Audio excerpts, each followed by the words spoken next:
Dr. Piyush Saxena is a PhD in naturopathy from USA and professionally he is a senior vice president for the corporate sector of Reliance in Mumbai. He has also ventured in alternative therapy such as cleansing therapy, PLR, Reiki, etc.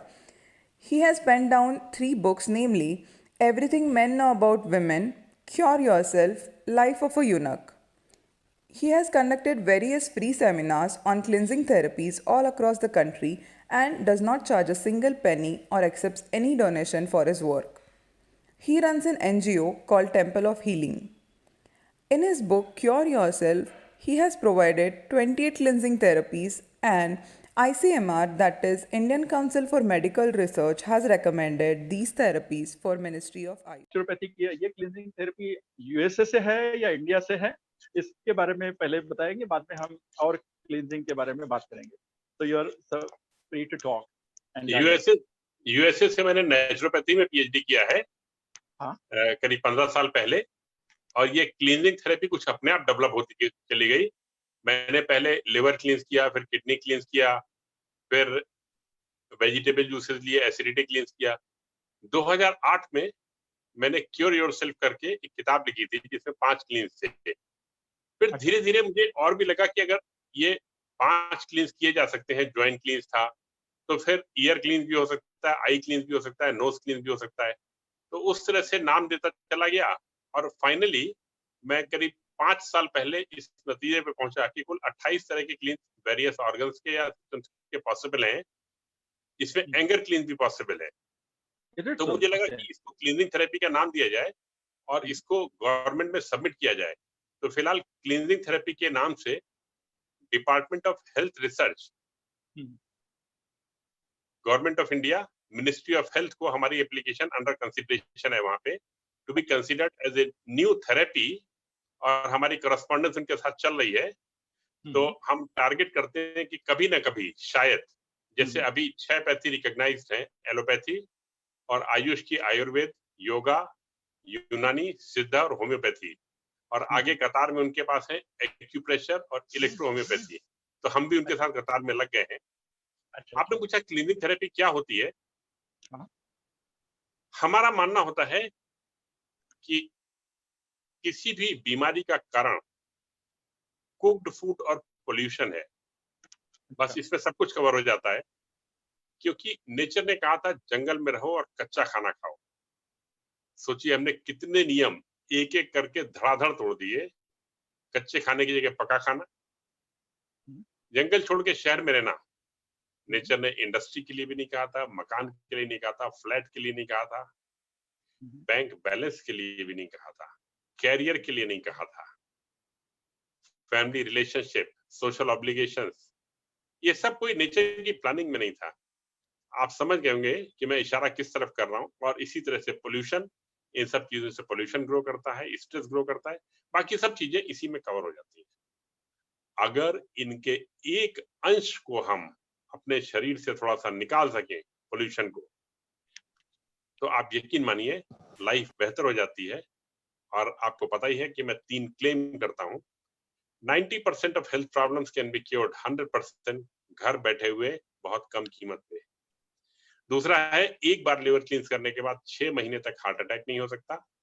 और तीसरा है, infertile couples में अगर conceiving की problem आ रही है और pathology के हिसाब से कोई मेजर एबनॉर्मलिटी नहीं है, तो 100 डेज में वे नॉर्मली कंसीव कर सकेंगे. आगे आप पूछते जाइए, मैं जवाब देता जाता हूँ. राइट.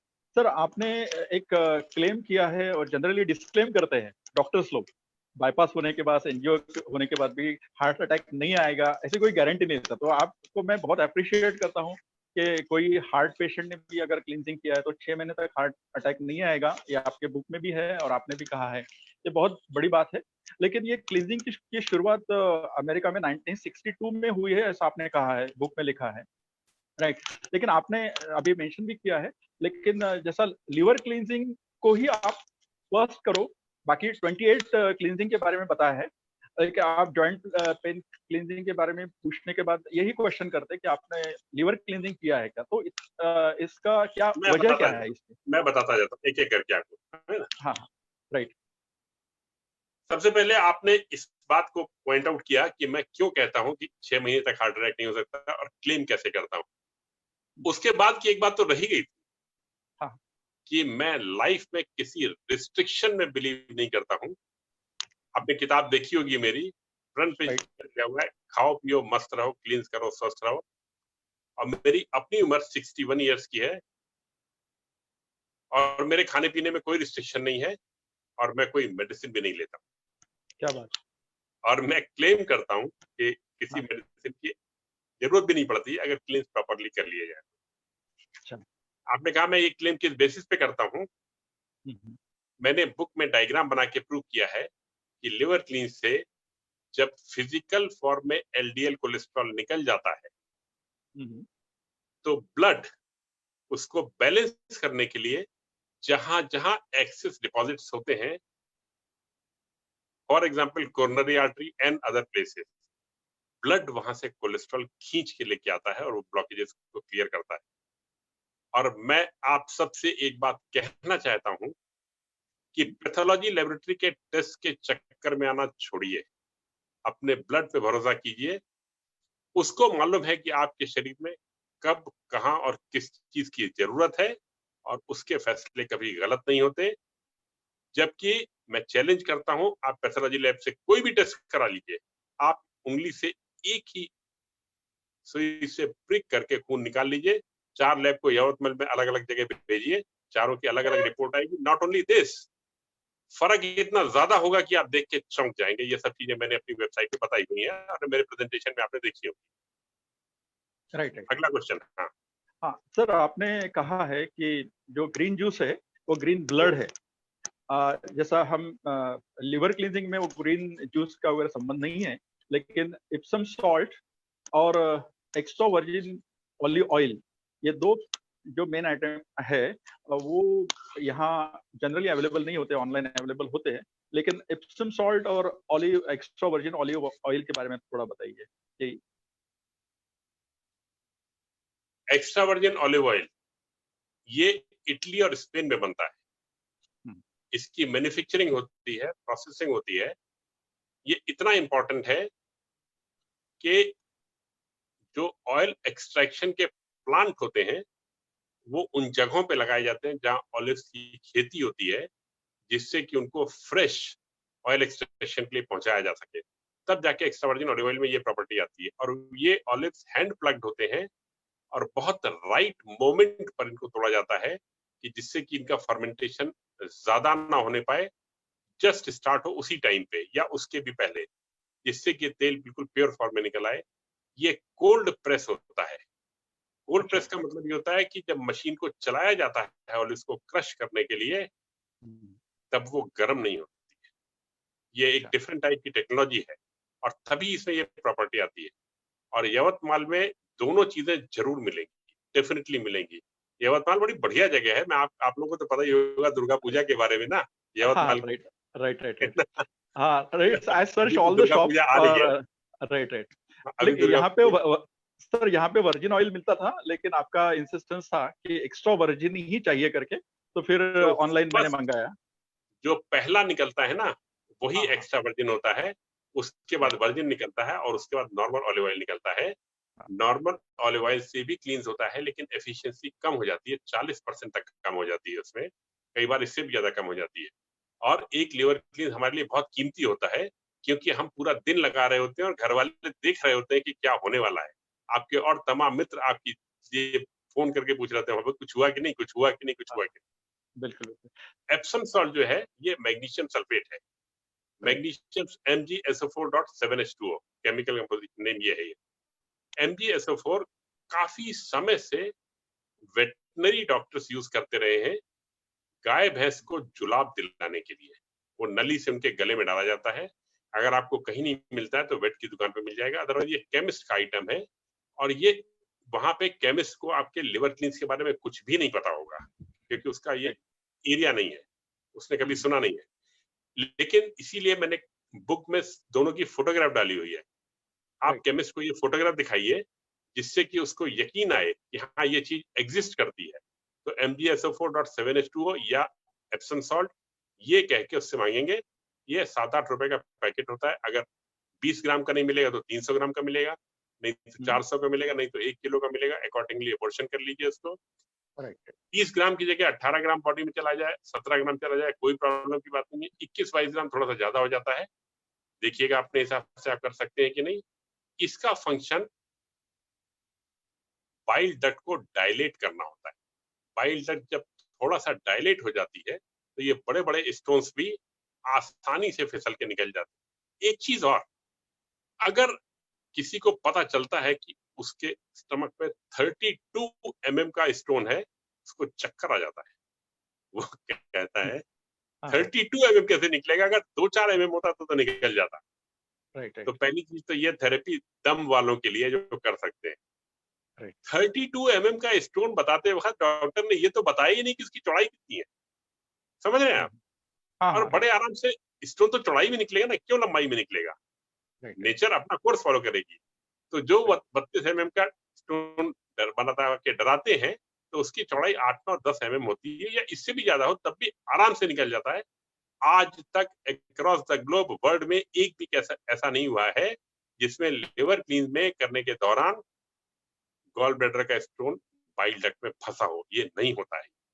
डराने के लिए डॉक्टर का प्रोफेशन डराना, और अब आप डरे या न डरे ये आपके ऊपर है। अगर आप नहीं डरे तो ये मेरी जीत है। राइट राइट सर, वो ग्रीन स्टोन निकलते हैं, white stone, brown stone, yellow stone, उसके बारे में कहाँ से आते हैं वो? ये स्टोन हाँ गॉल ब्लैडर में दिखाई देते हैं अल्ट्रासाउंड में, ठीक है। हम्म। कई बार अल्ट्रासाउंड की रिपोर्ट में आता है। मैं फिर कहता हूँ, अल्ट्रासाउंड की रिपोर्ट 2 जगह अलग अलग कराइए, देखिए आप कितना फर्क आता है। कोई में स्टोन आएगा, कोई में नहीं आएगा, साइज में तमाम वेरिएशन, नंबर में तमाम वेरिएशन।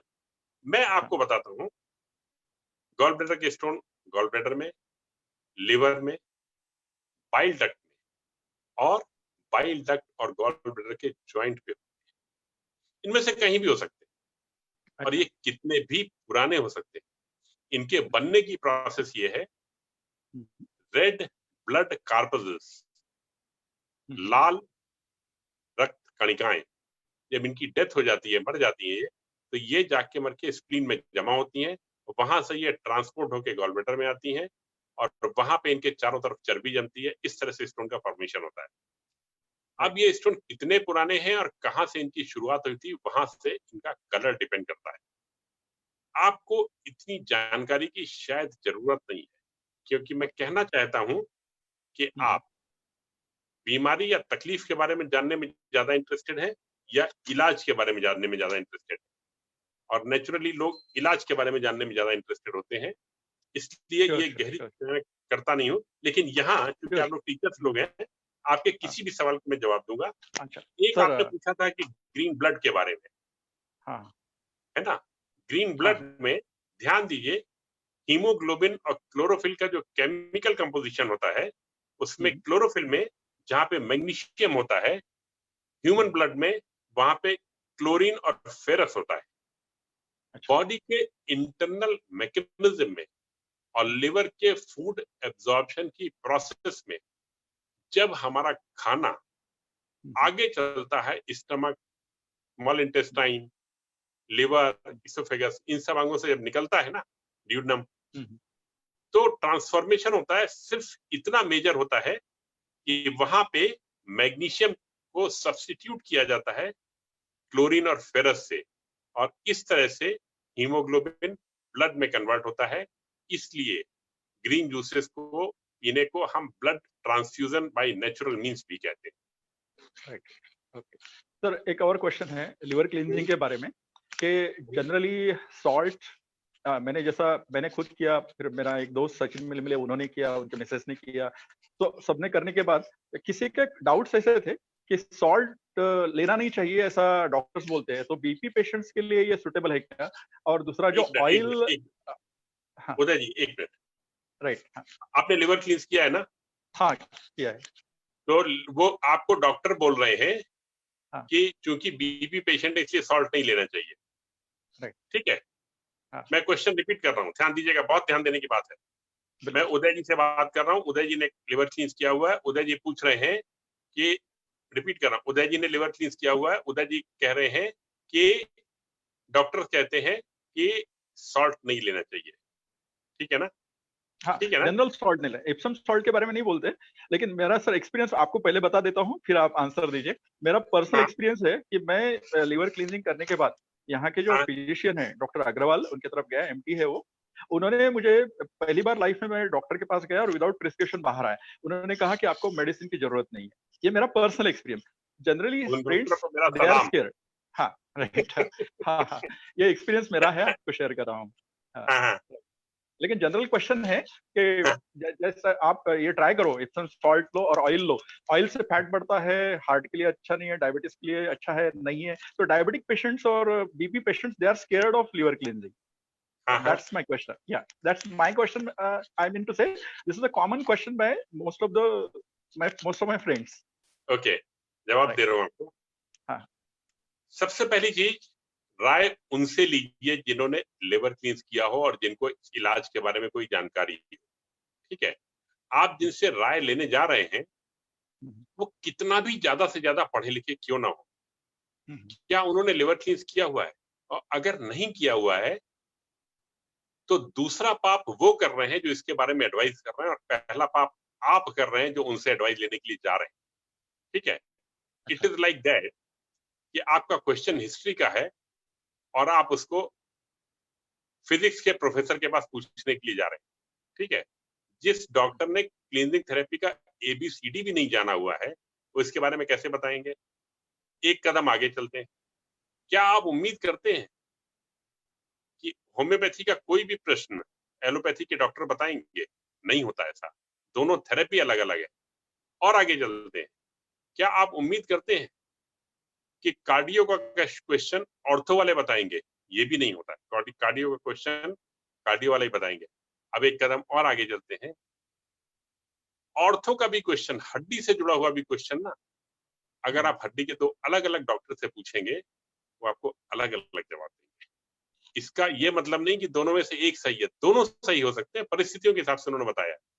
क्लींजिंग थेरेपी के बारे में मेरा कहना ये है, मैंने शुरुआत की, मंजूर, लेकिन जिसने इसको एक बार कर लिया ना, वो इसको जानता है। मैं खास तौर से कहता हूँ, हमारे कितने वॉलंटियर्स हैं, फातिमा मैडम है, 400 वॉलंटियर्स हैं, इससे भी ज्यादा लोगों ने किया हुआ है। आप उनमें से किसी से पूछें, वो कहेंगे कि हाँ, इसके अलावा कोई इलाज ही नहीं है, क्योंकि आप इसका असर देख चुके हैं कि कितना जबरदस्त असर होता है इसका। जब आपने देखा हुआ है तो सही जगह पे पूछिए। रही बात डायबिटीज और बीपी वालों की, जितने बीपी वाले हैं, वो बिना दिक्कत के इसको मेरी गारंटी पे कर, बीपी वाले सारे एक झटके में क्लियर हो गए, उनको कोई प्रॉब्लम आएगी ही नहीं, किसी भी हालत में कोई प्रॉब्लम नहीं आएगी, मेरी गारंटी है। यहाँ पे आप रिकॉर्ड कर लीजिए इसको। right, right. रही बात डायबिटीज वाली, डायबिटीज के अलावा भी कुछ समस्याएं और होती है। फॉर एग्जाम्पल कैंसर है, HIV है, पार्किंसंस है, पैरालिसिस है, रिसेंट एब्डोमिनल सर्जरी या और कोई एक्यूट क्रॉनिक प्रॉब्लम है, हेल्थ प्रॉब्लम, मैं उन सब के लिए चाहता हूं कि वो भी लिवर क्लींस करें, लेकिन एक सुपरविजन में करें। सुपरविजन किसका? बस छोटी सी बात करता हूं, किसी ने किया हुआ हो उसका, और वो करने वाला उनके घर का भी कोई सदस्य हो सकता है या मित्र हो सकता है, और दवाई की डोसेज आधी करते हैं, दैट्स ऑल। इसके अलावा कोई प्रिकॉशन नहीं चाहिए।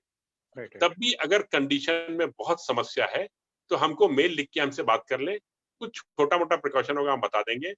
डायबिटीज की दवाइयां चलती रहेंगी, अगर जो रात को डोसेज लेनी है वो रात की डोसेज लेंगे, रात की डोसेज के साथ वो एप्पल संतरा थोड़ा सा ले सकते हैं, आपका भी काम हो जाएगा और हमारा भी काम हो राइट, राइट।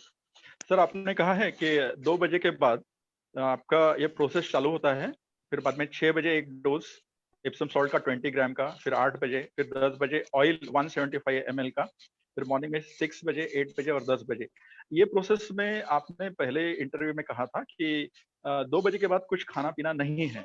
तो अभी आपने कहा था कि एप्पल वगैरह आप ले सकते हैं, तो can we go for some fruit और वाटर? सुनिए, हाँ, मजा आ गया, आपके प्रश्नों में मजा आ गया, आनंद आ गया, कोई शक अच्छा, नहीं। Thank you sir. मैंने कहा कि 2 बजे के बाद कुछ खाना पीना नहीं, ठीक है? हाँ, हम्म, पहली चीज खाना नहीं है, दूसरी चीज पीना नहीं।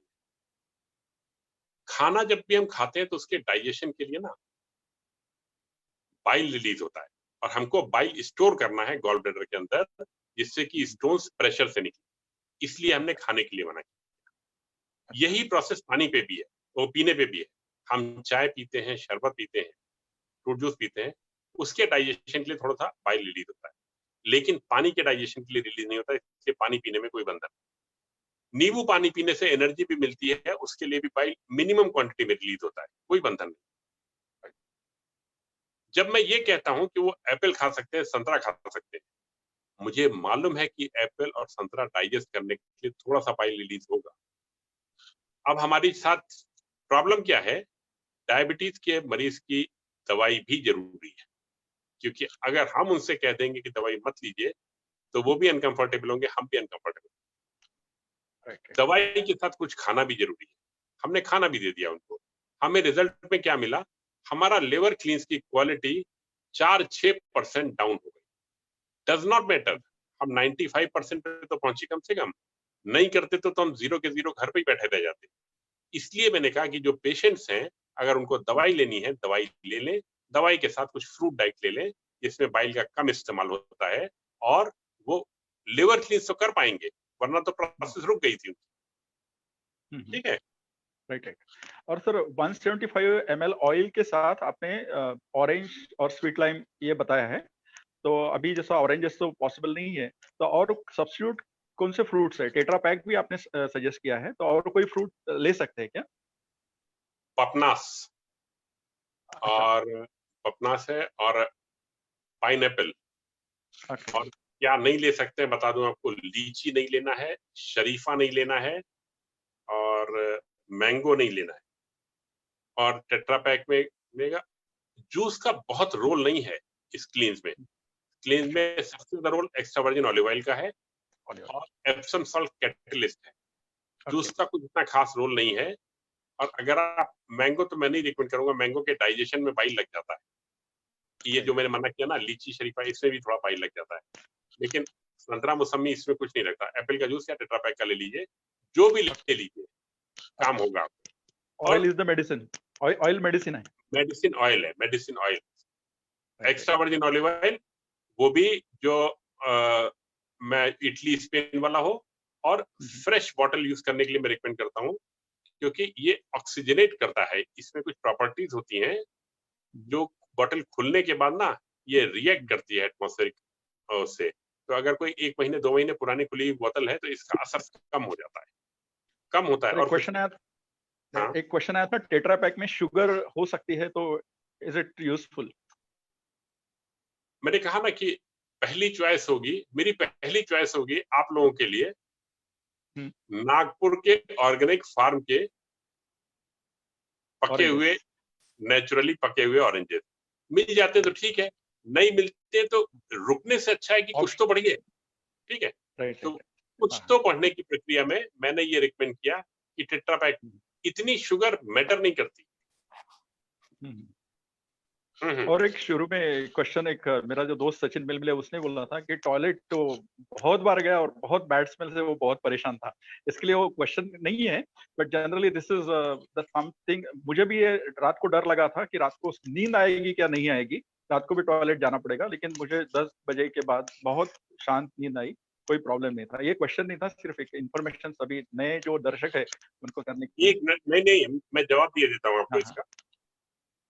10 बजे के बाद बहुत कम लोगों को टॉयलेट जाना पड़ता है, हार्डली 2-4% लोगों के पास, because extra virgin olive oil diarrhoea induce नहीं करता है, डायरिया इंड्यूस करता है एप्सम सॉल्ट। एप्सम सॉल्ट के डायरिया इंड्यूस करने का पर्पज मैंने बताया ना, बाइल डक्ट को डायलेट करना है।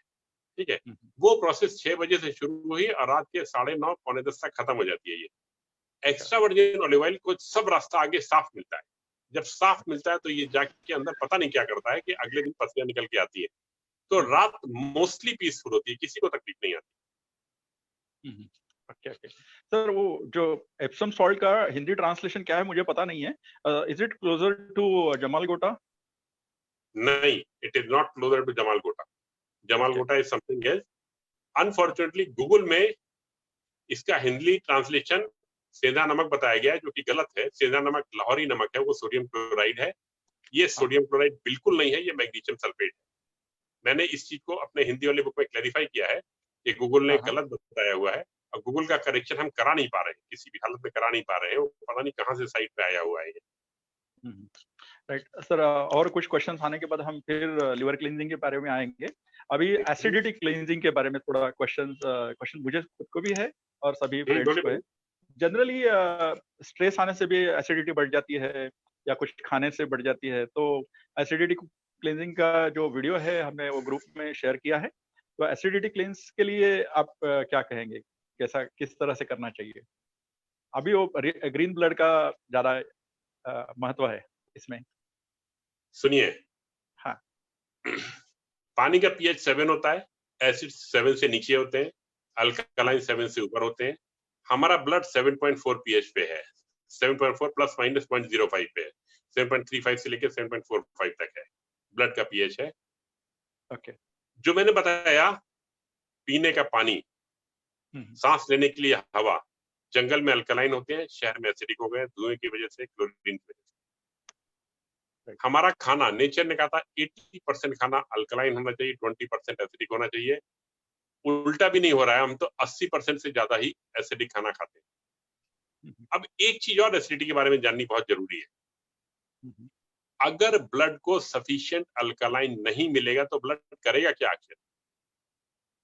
7.4 से नीचे पीएच आने पे डेथ हो जाती है। कितना नीचे आने पर ये अलग चर्चा का विषय है, 7.3 पे, 7.2 पे, लेकिन ब्लड अपना पीएच लोअर डाउन नहीं कर सकता, चॉइस नहीं है। जब ब्लड को कहीं भी अल्कलाइन नहीं मिलते, अल्कलाइन मतलब calcium, potassium, zinc, iron, ferrous, magnesium, जो भी आप सोच सकते हैं वो नहीं मिलते हैं, तो ब्लड के पास दो चॉइस है, या तो लाइफ को खत्म कर दे और या लाइफ को चलने दे। नेचर ने प्रोसेस ऐसी बनाई हुई है कि ब्लड लाइफ को चलने देगा, ब्लड लाइफ को खत्म नहीं करेगा। जब ब्लड लाइफ को खत्म नहीं करेगा तो ब्लड अल्कलाइंस कहीं ना कहीं से खींच के लाएगा, और वो ये अल्कलाइंस हड्डियों से खींच के लाता है और मसल से खींच के लाता है। इसका कारण, इसका रिजल्ट ये है कि हमारे शरीर में हड्डियों से और मसल से जब अल्कलाइन मेटल्स की कमी हो जाती है, कैल्शियम की, एल्युमिनियम की, फेरस की, मैग्नीशियम की, जिंक की, इसीलिए हमको अक्सर थकान महसूस होती है, शाम तक हम थकने लगते हैं, जॉइंट्स में दर्द आने लगते हैं। जो मैंने ग्रीन वेजिटेबल जूस की बात की, वो इसलिए की कि नेचर ने जो प्रोविजन बनाया था उसके हिसाब से हरी सब्जियों में ये जहां जहां पे उपलब्ध है, हमारा शरीर अपने आप उसको निकाल लेता है। ग्रीन वेजिटेबल जूसेस में मैंने रिकमेंड किया है सिर्फ ताजी सब्जियां लीजिए, बस। इसके अलावा मेरी कोई कंडीशन नहीं है। इतना कहता हूं, अगर लोकल सब्जियां हैं तो वो और भी अच्छा है, क्योंकि नेचर के प्रोविजंस के हिसाब से नेचर ने large scale migration of population का भी प्लान नहीं किया था कि यावतमल के लोग आके बंबई रहें और बंबई के वहां रहें या अमेरिका जाएं। ये प्लानिंग नेचर की नहीं थी। यावतमल के लोगों की एनाटॉमी के लिए वहां की लोकल सब्जियां सबसे ज्यादा अच्छी हैं। अगर माइग्रेट किए हैं तो नई प्लेस की सब्जियां लें और उनको ताजा लें, उनका जूस निकालें। सब्जियों के नाम आपको पता है, नहीं पता हो तो मैं रिपीट किए देता हूँ। पुदीना है, पार्सली है, मूली, शलगम, चुकंदर, लौकी, कैबेज, कैप्सिकम, गाजर, सेलरी, कुकुम्बर, गार्लिक, जिंजर, जो भी है, इनका जूस निकालें। और मैंने रिकमेंडेड डोसेज दी हुई है 200 ml 3 times a day 7 days तक। ये मैंने इसलिए दी है कि आपको पता चले कि ये इलाज कितना चमत्कारी है। कभी इस नजरिए से सोचा नहीं गया था कि एसिड्स की प्रॉब्लम की वजह से हम इतना तकलीफ झेल रहे हैं। ये ट्रीटमेंट 1 हफ्ते तक लेने के बाद आप खुद देखेंगे कि शरीर में कितने ज्यादा फर्क आ जाते हैं, और चुस्ती फुर्ती, पता नहीं कितने तरह के दर्द तो वैसे ही गायब हो जाते हैं। यही मैं एसिडिटी क्लींस के बारे में बताना चाह रहा हूं। एक बार प्रयोग करके देखें, फिर ज्यादा से ज्यादा इसको लें, मजा आएगा आपको। अच्छा आगे हाँ, सर। पूछिए। हाँ सर, रोज 1 ग्लास लेना चाहिए कि 2 ग्लास लेना चाहिए दिन में जूस? 3 बार 200 ml की डोसेज मैंने आपकी शुरुआत के लिए रिकमेंड की है, ठीक है? अच्छा। मैं रोज नहीं लेता हूँ इसको, मैं 15 दिन में 1 बार लेता हूँ, और मैं 3-4 लीटर बनाता हूँ, जो मेरा 4-5 दिन तक चलता है। अच्छा, और फ्रिज में रख मैं सकते हैं? इसको, ओहो, ये जूस फ्रिज में रख सकते हैं क्या, वो मैं जूस बता को? रहा हूँ आपको, मैं बता रहा हूँ आपको, है ना? हाँ। मैं बाजार से सुबह मंडी से 5:30 बजे सब्जियां लेता हूँ, 8 बजे तक जूस रेडी हो जाता है, कुछ 6-7 लीटर बन जाता है। अच्छा। इसको मैं तुरंत फ्रीजर में रख देता हूँ फ्रीजर और 2 घंटे फ्रीजर में रखने के बाद ये नियर 0 डिग्री सेंटीग्रेड पे आ जाता है, उसके बाद फ्रिज में नीचे रख देता हूँ। फिर ये आराम से 4-5 दिन चलाता हूँ, बीच-बीच में फिर फ्रीजर में रख देता हूँ। कोई दिक्कत नहीं आती, किसी भी तरह की कोई दिक्कत नहीं आती इसमें। तो अच्छा है, मेडिसिन से इससे अगर रिलीफ मिलता है तो बहुत ही भाई अच्छा है। ये हाँ। क्योर मेजर है, ये क्योर मेजर है। Right right. ये तो हम उमेद और एसिडिटी एंटीबायोटिक्स लेते हैं, उसके साथ एसिडिटी की गोली हमारे घर में हमेशा रहती है, तो ये सारी कॉमन। दवाइयाँ, सारी की सारी मेडिसिन जो है ना, ये हाँ। एसिडिक होती हैं, ऑल मेडिसिन। अच्छा। और अल्कलाइन और क्या क्या होता है? अल्कलाइन क्या क्या होता है?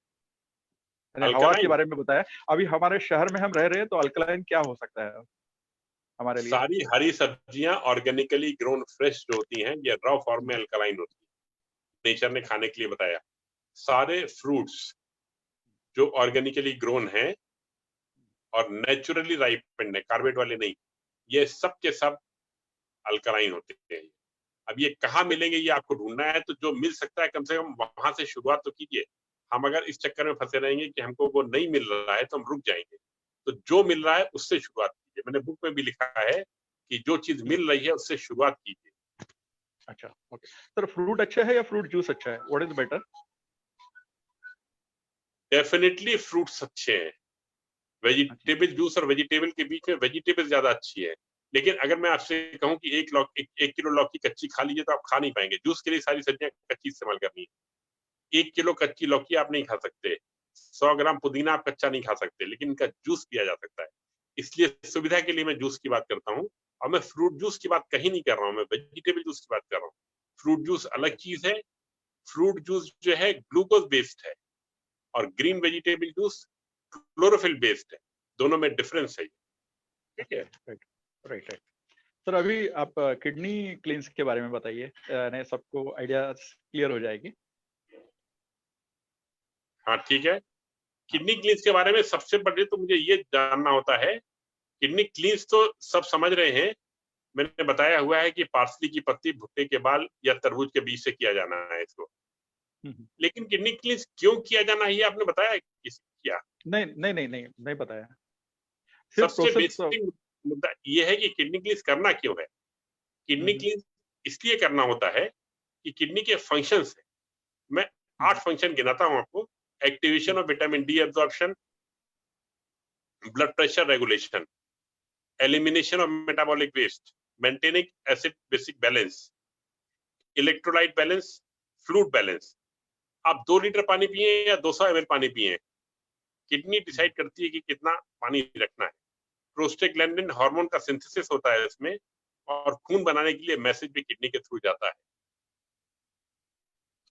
आम आदमी सिर्फ ये जानता है कि किडनी का function elimination of metabolic waste है, यूरिन निकालना, लेकिन इतने सारे फंक्शंस हैं किडनी के।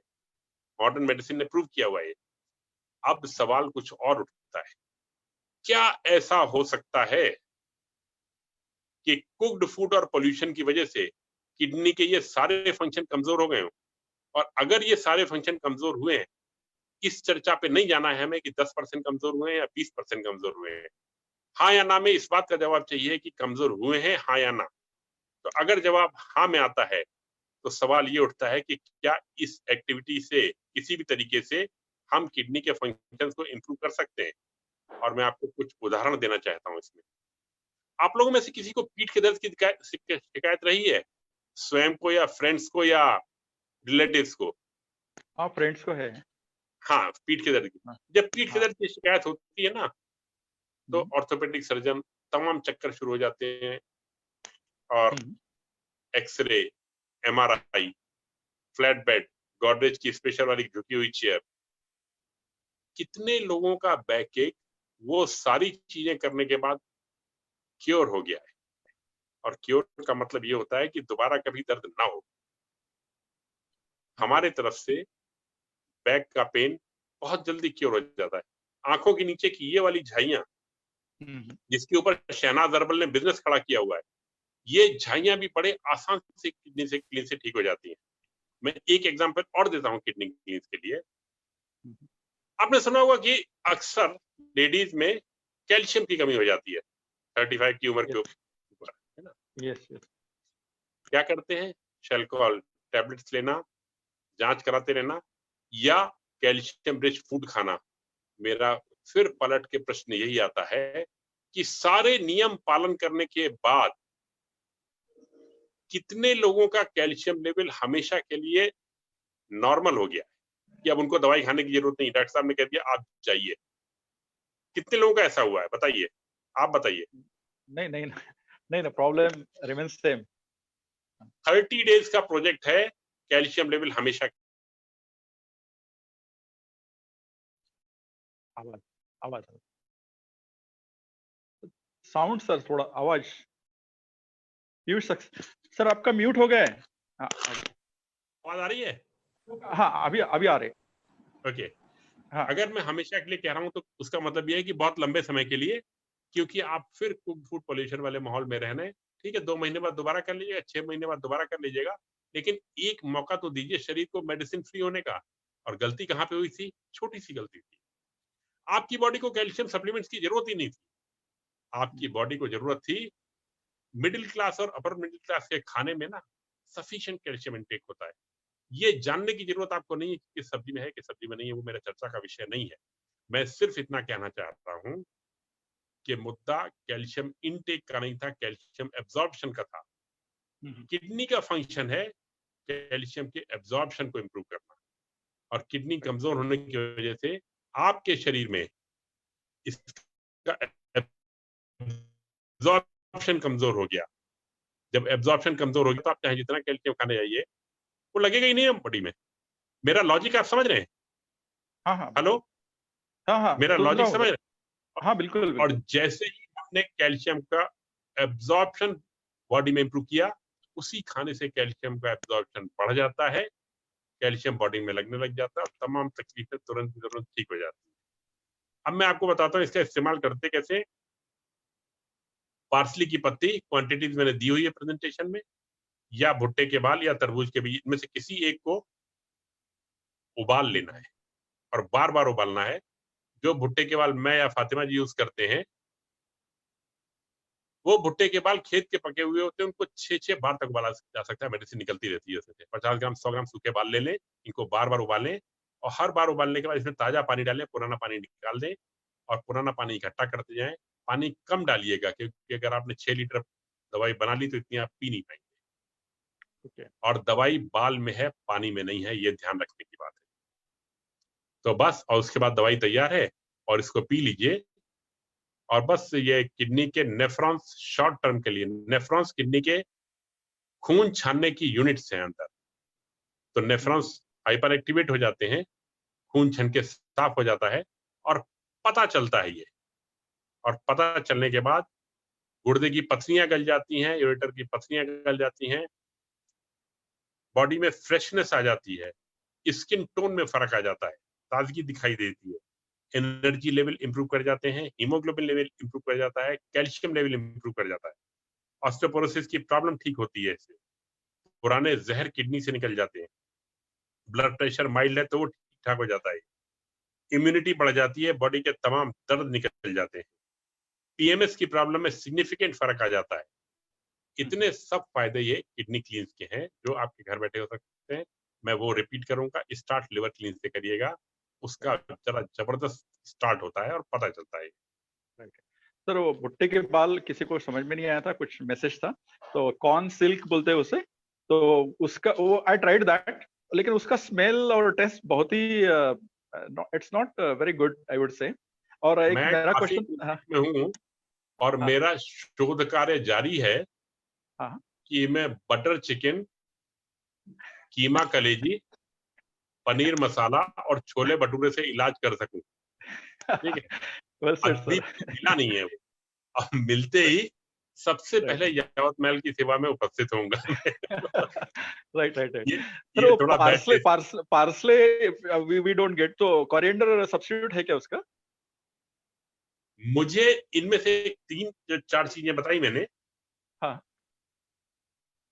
इन 3-4 चीजों में हाँ किसी को कुछ सूट करता है, किसी को कुछ सूट करता है। नहीं, पार्सली जो है ना वो हमें नहीं मिलता है, तो मैं कोरिएंडर बता जो रहा हूँ, संभार बोलते किसी हैं उसे। हाँ, किसी को कुछ सूट करता है, किसी को कुछ सूट करता है, हाँ। किसी को पार्सली धनिया ज्यादा, लेकिन ज्यादातर लोग को भुट्टे के बाल सूट करते हैं। अच्छा, अच्छा। और ये फातिमा मैडम कहीं से पता नहीं कहाँ से करती हैं ये बंदोबस्त। हुँ, तो हुँ। ये जो है खेत के पके हुए भुट्टे, जो आपके यावतमल में सड़क पे बेचने वाले भुट्टे आते हैं ना, वो भी हाँ, हाँ। इस्तेमाल होते हैं। मैं मानता हूँ वो भी होते हैं। लेकिन अच्छा, जो ये खेत के पके हुए होते हैं, जो कॉर्न को ले जाया जाता है फ्लोर मिल में, कॉर्नफ्लेक्स की जहाँ मिल होती है ना, वहाँ पे। हाँ, ये हाँ। जलगाँव में है ये। तो अच्छा, और भी जगहों पे है, तो वो खेत के पके हुए बाल बहुत ज़्यादा इफ़ेक्टिव होते हैं और उनकी मेडिसिन बहुत स्ट्रॉन्ग होती है। बाकी आप कुछ भी यूज़ कीजिए, कम-ज़्यादा असर सबका आता है और किसी को हो सकता है धनिया भी सूट कर जाए, कुछ लोगों को तो हरा धनिया ही बहुत सूट कर जाता है, बहुत बढ़िया सूट कर जाता है। राइट। तो पार्सले ऑनलाइन भी मिलता है, तो लेकिन इसकी क्वांटिटी नहीं, कैसे, कितने डोजेस कैसे लेने नहीं हैं? पार्सले 500 ग्राम लेना पड़ेगा आपको, ठीक है? अच्छा। और हुँ, हुँ। पार्सले ऑनलाइन नहीं मिलेगा, ये वेजिटेबल है, मुझे नहीं लगता यावतमल में मिलेगा, बॉम्बे में तो मिल भी रिलायंस सकता रिलायंस रिलायंस फ्रेश से मिल सकेगा शायद, है। अगर आपको नागपुर। मिलेगा वहाँ, तो वो हाँ, काफ़ी कॉस्टली होगा, वो ₹40 का एक गुच्छा होगा 20 ग्राम का, वो खासा महँगा ओके, पड़ेगा। Okay, Crawford okay. मार्केट में जो वेजिटेबल की जो लेन है बॉम्बे हुँ, में, वहाँ पे अच्छा, ये जाड़े के दिनों में ₹150-200 किलो मिलता है अच्छा, और ओके, ओके। ये इसकी खेती जो है पूना में होती है। वो ड्राई पार्सले चलता है क्या, जैसा भुट्टे के नहीं, जो ड्राई पार्सले बाल? बिल्कुल नहीं चलेगा, ड्राई पार्सले बिल्कुल नहीं चलेगा, फ्लैट पार्सले भी नहीं चलेगा। Okay, okay. हाँ, हाँ। Right, right. अच्छा बताइए। सर, थायराइड के बारे में कौन-सा क्लींजिंग करना चाहिए? सारी ज़िंदगी की शुरुआत सबसे पहले लिवर क्लीन से करनी चाहिए, ठीक अच्छा, है? अच्छा। तो अगर कोई हुँ, हुँ, कहे कि हम लिवर क्लीन नहीं कर सकते हैं, तो हुँ। वो दूसरी पैथी कंटिन्यू कर सकता है, हमारी मेंबरशिप नहीं मिलती उसको। अच्छा, अच्छा, और ओके। इन सारी समस्याओं में लिवर क्लीन अच्छा खासा असर करता है। थायराइड वाले को अच्छा। कोई करेगा। हुँ, हुँ, थायराइड का ट्रीटमेंट 30 डेज़ का है हमारा। 30 डेज़ के लिए हुँ। जूसेस का है। साइट पे दिया हुआ है, वीडियो भी है उसके। अच्छा, उसके हिसाब से थायराइड क्लींस चालू करें और 30 डेज़ में अच्छे आ जाते हैं रिज़ल्ट। लेकिन उसके पहले किडनी, एसिडिटी और सबसे पहले तो लिवर, ये कर लें। हुँ, हुँ। इससे कि जो मोटा-मोटा कचरा है शरीर से वो निकल जाए और बॉडी की वर्किंग कुछ इम्प्रूव कर जाए। Right, right. अभी सर, रूमेटॉइड अर्थराइटिस ये कॉमन डिसीज़ हो रहा है, बहुत लोग परेशान हैं, बहुत लोगों के क्वेश्चंस भी आए थे। तो जॉइंट पेन क्लींजिंग आपने सजेस्ट किया है, इट्स अ लॉन्ग प्रोसेस, लेकिन उसके बारे में थोड़ी जानकारी दीजिए please. Please guide us regarding joint plane cleansing. और उसका वीडियो शेयर किया है ग्रुप में, but you can guide us on that. मैं बताता हूँ बिल्कुल। हाँ, हाँ। जॉइंट क्लींस के लिए भी सबसे पहले लिवर क्लींस, किडनी क्लींस, एसिडिटी क्लींस ये सब चेक करेंगे। हुँ, पैरासाइट हुँ, क्लींस अगर करना हो तो वो करेंगे। इसके बाद जॉइंट क्लींस करेंगे। जॉइंट क्लींस 45 डेज़ का प्रोजेक्ट है। इसमें हुँ, apple cider vinegar, black molasses हुँ, हुँ, और हनी, इन 3 का इस्तेमाल होता है। कांसेप्ट ये है कि जो टॉक्सिन्स जॉइंट्स के बीच में जमा होते हैं, हुँ, हुँ। वो सिमिलर होते हैं टू एग शेल, अंडे का छिलका। और हाँ। अंडे का छिलका मैंने वीडियो में भी दिखाया हुआ है। हुँ, एप्पल साइडर विनेगर में वो डिसॉल्व हो जाता है। तो हमारे ब्लड में जब एप्पल साइडर विनेगर का लेवल इतना हो जाता है हुँ, हुँ। कि वो आगे जाके इसको डिसॉल्व करे, तो ये डिसोल्यूशन चालू हो जाता है। 45 डेज़ के प्रोजेक्ट में 15 से हुँ, 20 दिन तक लगातार दिन में 3 बार पीने पे, उसमें main medicine Apple cider vinegar है और ये हुँ, हुँ। हनी जो है pre digested form of sugar है, जो एनर्जी के लिए अच्छा। यूज़ होती है क्योंकि आर्थराइटिक पेशेंट अक्सर एनर्जी में लो हो जाते हैं। और ब्लैक मोलेसिस जो है उसमें फास्फोरस और फेरस, ये नेचुरल फॉर्म में होते हैं जो बॉडी में एब्जॉर्ब हो जाते हैं और एनर्जी देते हैं और कई तरह के डिप्लीशंस को कंट्रोल करते हैं। हुँ, हुँ। ये करने राइट, से राइट। तीसरे चौथे हफ्ते में थोड़ा-सा पेन बढ़ भी सकता है क्योंकि जो अंदर मॉलिक्यूल्स होते हैं टॉक्सिन के वो डिसॉल्व होते हैं, तो वो हलचल होती है उसमें। फिर वो यूरिन के ज़रिए निकल जाता है, 45 डेज़ में ये ट्रीटमेंट कंप्लीट हो जाता है, उससे ज़्यादा की ज़रूरत नहीं है इसमें। और अच्छा। इतना करने के साथ ही मेरी गारंटी है कि 50% पेन रिडक्शन परमानेंट क्योर के रूप में उनको मिल जाएगा। और इसको मैं ग्रेट, ग्रेट। 5 साल में 1 बार करने की राय देता हूँ। अच्छा। ग्रेट। सर 50% अश्योरेंस ये बहुत बड़ी बात है एलोपैथी में या कुछ आयुर्वेद और होम्योपैथी में, ऐसा कोई अश्योरेंस मैंने अभी तक तो सुना नहीं है। सर आपने अभी पैरासाइट क्लींजिंग के बारे में कहा, तो मैंने बुक में पढ़ा, तो उसमें पल्सर और जैपर और वो जो लिक्विड है, तो वो कुछ आइडियाज क्लियर नहीं है। तो पैरासाइट क्लींजिंग कैसे, उसके बारे में आप प्लीज गाइड। आपने वीडियो देखा पैरासाइट क्लींज में? हम लोग एक ये थ्योरी है कि पैरासाइट्स जो है करंट से ब्लास्ट होते हैं, माइल्ड करंट से, तो उनकी फ्रीक्वेंसीज आइडेंटिफाई की गई हैं। तो वो फ्रीक्वेंसी का बना हुआ जैपर और पल्सर होता है ये, तो वो बॉडी को फ्रीक्वेंसी दी जाती है और इसके साथ ही वो पैरासाइट ब्लास्ट होते हैं। इसके लिए मैं रिकमेंड करूंगा कि मेरा पैरासाइट क्लींज का वीडियो देख लीजिए। और दूसरी बात, पैरासाइट क्लींज की बात तभी आएगी जब किसी इंडिविजुअल ने लिवर क्लींज, किडनी क्लींज और एसिडिटी क्लींज कर लिया है, क्योंकि उसके पहले किसी भी चीज का शुरुआत का मतलब नहीं है।